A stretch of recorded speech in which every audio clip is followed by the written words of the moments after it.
Recently, I watched Little Witch Academia and I really enjoyed it.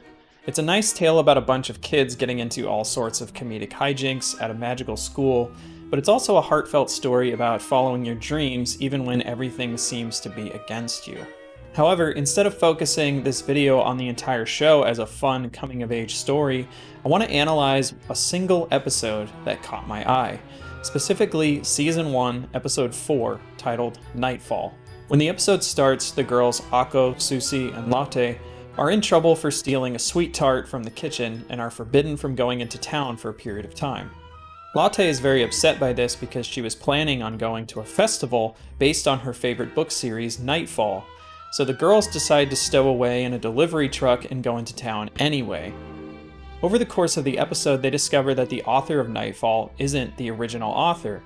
Instead, the magical pen that was used to write the series has been passed on from person to person, and the current owner is having a serious bout of imposter syndrome. People don't seem to like her stories, and that makes her want to stop writing, until she finds out that Lotte was still enjoying them, even if a part of the fandom wasn't. Seeing how passionate Lotte was about her work makes Annabelle, the current author of the series, want to continue writing it. I like this episode for a lot of reasons, mainly because it openly discusses creative doubt and imposter syndrome, something I think we all deal with at some point. But beyond that, it reminded me of something the great writer Alan Moore said about the nature of magic. Alan Moore is a British author most famous for his work in comics. He's written timeless classics like The Watchmen, The Killing Joke, the pornographic comic Lost Girls, and the million-word novel Jerusalem, just to name a few highlights from his staggering catalog of work. Moore is not only a great writer, but he is a self-proclaimed and practicing magician, which might make some of you raise your eyebrows, but here's the thing. The way that Moore describes magic actually kind of makes a lot of sense, and isn't what we traditionally would think of when our media is inundated with wizards casting spells and firing lightning bolts from their fingers. Moore describes magic as the realm of ideas, where the very act of creating art is a form of magic itself. There is some confusion as to what magic actually is. I think that this can be cleared up if you just look at the very earliest descriptions of magic. Magic, in its earliest form, is often referred to as the art. I believe that this is completely literal. I believe that magic is art, and that art, whether that be writing, music, sculpture, or any other form, is literally magic. Art is, like magic, the science of manipulating symbols, words or images, to achieve changes in consciousness.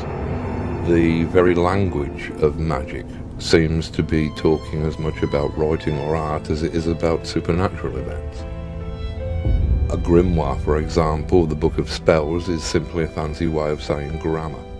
Indeed, to cast a spell is simply to spell, to manipulate words, to change people's consciousness.